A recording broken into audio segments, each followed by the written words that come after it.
बेचने का काम करती हूँ। सामने वाली पहाड़ी के ऊपर जादूगरों की बस्ती है। मैं इन टोकरियों को लेकर वहाँ दुकानदारों को बेचने जा रही हूँ, लेकिन बुढ़ापे की वजह से मुझे चक्कर आ गया और मैं इस गड्ढे में गिर गई। देखो, अगर तुम मेरी टोकरियों को उस पहाड़ी के ऊपर ले जाकर वहाँ के दुकानदारों को दोगी तो इसके बदले में तुम्हें एक सोने का सिक्का दूंगी।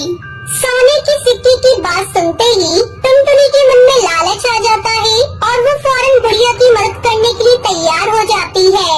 उसके बाद बुढ़िया टुनटुनी को अपने घर का पता बताकर वहाँ से चली जाती है। फिर टुनटुनी सभी टोकरियों को लेकर पहाड़ी की ओर चल देती है। तभी वहाँ उसे जादूगर कौवे की दुकान दिखाई देती है। टुनटुनी सभी टोकरियों को उस दुकान पर दे देती है। उसके बाद टुनटुनी उस बुढ़िया की बताए हुए पते पर पहुँच जाती है। बुढ़िया का घर बहुत ही खूबसूरत था।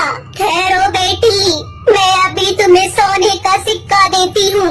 इतना कहकर बुढ़िया टुनटुनी को सोने का सिक्का दे देती है। फिर अगले दिन से टुनटुनी रोज उस बुढ़िया की बनाई हुई टोकरी को पहाड़ी पे ले जाकर जादूगर की दुकान पर देना शुरू कर देती है। इस तरह टुनटुनी की मेहनत के बदले में बुढ़िया रोज उसे एक सोने का सिक्का देती है। फिर एक दिन टुनटुनी बुढ़िया को अलमारी से सोने का सिक्का निकालते हुए देख लेती है। वो अलमारी सोने के सिक्कों से भरी हुई थी।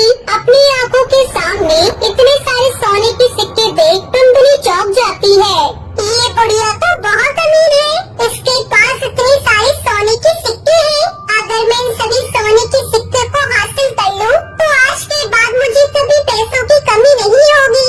इस तरह टुनटुनी के मन में लालच सवार हो जाता है और वो उसी वक्त उस बुढ़िया का गला दबाकर उसे जान से मार देती है। उसके बाद टुनटुनी वहाँ रखे सारे सोने के सिक्के लेकर भाग